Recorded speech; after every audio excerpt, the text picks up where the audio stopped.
আইনি ভিত্তি ছাড়া জুলাই সনদ স্বাক্ষর অনুষ্ঠানে জাতীয় নাগরিক পার্টি যোগ দেবে না বলে জানিয়েছেন এনসিপির আহ্বায়ক নাহিদ ইসলাম। সকালে রাজধানীর বাংলা মোটরে জুলাই সনদ সহ সার্বিক রাজনৈতিক পরিস্থিতি নিয়ে সংবাদ সম্মেলনে একথা জানান তিনি। ওয়ালটন এখন দেশের সীমানা পেরিয়ে পৌঁছে গিয়েছে 50টিরও বেশি দেশে। ওয়ালটন, ঘরে ঘরে, বিশ্বজুড়ে। নাহিদ ইসলাম বলেন, জুলাই সনদের সব বিষয়গুলো জনগণের কাছে স্পষ্ট না করেই স্বাক্ষর অনুষ্ঠান আয়োজন সরকারের একটি ছলচাতুরি। সনদ নিয়ে শুধু একটি অনুষ্ঠানের প্রয়োজন নেই, আইনি ভিত্তি জরুরি। অর্ডার নিশ্চিত না হয়ে স্বাক্ষর করলে সমস্যা বাড়বে।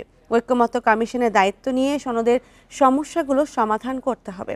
কমিশনের মেয়াদ শেষ হয়ে গেলে আলোচনার কোনো প্ল্যাটফর্ম থাকবে না। পরে নাহিদ ইসলাম বলেন, সরকার পরিবর্তনের জন্য নয়, ফ্যাসিবাদী ব্যবস্থা বিলুপ্তের জন্য আন্দোলন করেছে মানুষ।